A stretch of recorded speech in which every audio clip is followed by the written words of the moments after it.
Gustavo Violcati, ¿qué le ha parecido este primer día Expogro?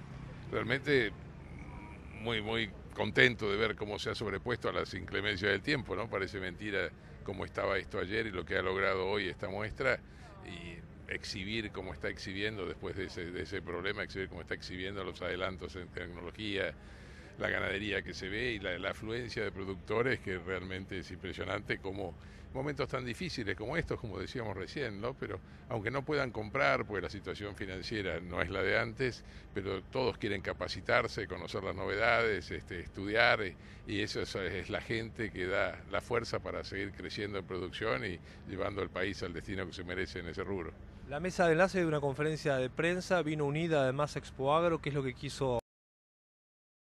Bueno, fundamentalmente expresar en común, porque tenemos mucho en común analizando la situación del país, vivimos trabajando en común en esto, pero hacer una expresión en común sobre el reclamo al gobierno por el incumplimiento de todos los anuncios que se han hecho en materia de la ley de emergencia agropecuaria, que no se ha, ni siquiera se ha firmado el decreto que homologa las emergencias provinciales, y más allá de eso, todos sabíamos que la ley de emergencia no alcanzaba para cubrir una contingencia tan importante, y había habido un compromiso de reunirnos en una mesa a discutir la política agropecuaria, compromiso que tampoco se ha cumplido, o sea que no tenemos ni una mesa donde discutir, tampoco tenemos solución ninguna para el problema de la emergencia, y menos aún, a pesar de los dichos de la Presidenta en el Congreso, menos aún solucionado el problema del trigo, que sigue exactamente igual que antes de todos los acuerdos y anuncios del ministro Yaguar.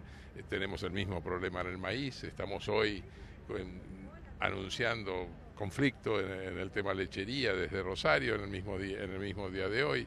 Estamos realmente en una situación que va creando, y esto uno lo ve en las distintas concentraciones de productores a las que concurrimos, y aquí en especial va creando un clima de desagrado, de bronca, de fastidio entre la gente, que se va a incrementar a medida que avance el momento de la cosecha, porque hasta hoy se puede discutir si la pérdida ha sido esta o ha sido aquella, pero la pérdida todavía no vino. Cuando la pérdida llegue, la cosa va a ser muy grave. Hasta ahora que ven protestas aisladas por sectores y por regiones. Hasta ahora va siendo así, pero en un creyendo cada vez más ligero y más continuado. ¿Qué le piden por último al gobierno nacional? Es decir, ¿qué le piden a la presidenta? ¿Una reunión con el ministro? ¿Una reunión política? ¿Para tener qué resultados?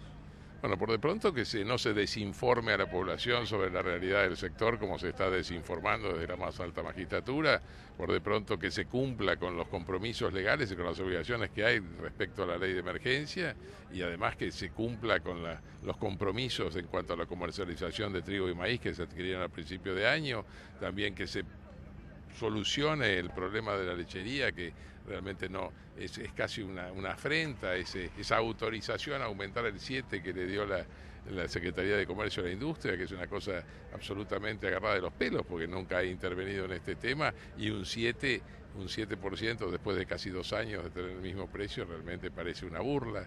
O sea, tenemos muchísimo que hablar, y fundamentalmente... ¿Pero quieren reunirse con el ministro? Sí, por supuesto, así hay un compromiso. Pero él se juntó con ustedes en una oportunidad. Sí, ahí, pero en ese momento hablábamos de la ley de emergencia. Cuando hablamos de los temas de política a mediano y largo plazo, dijo que ese no era el ámbito, que hablábamos de la emergencia, ok, y que íbamos a reunir una mesa para hablar de esas cosas. Bueno, con la ley de emergencia todavía no se cumplió y la mesa no se convocó.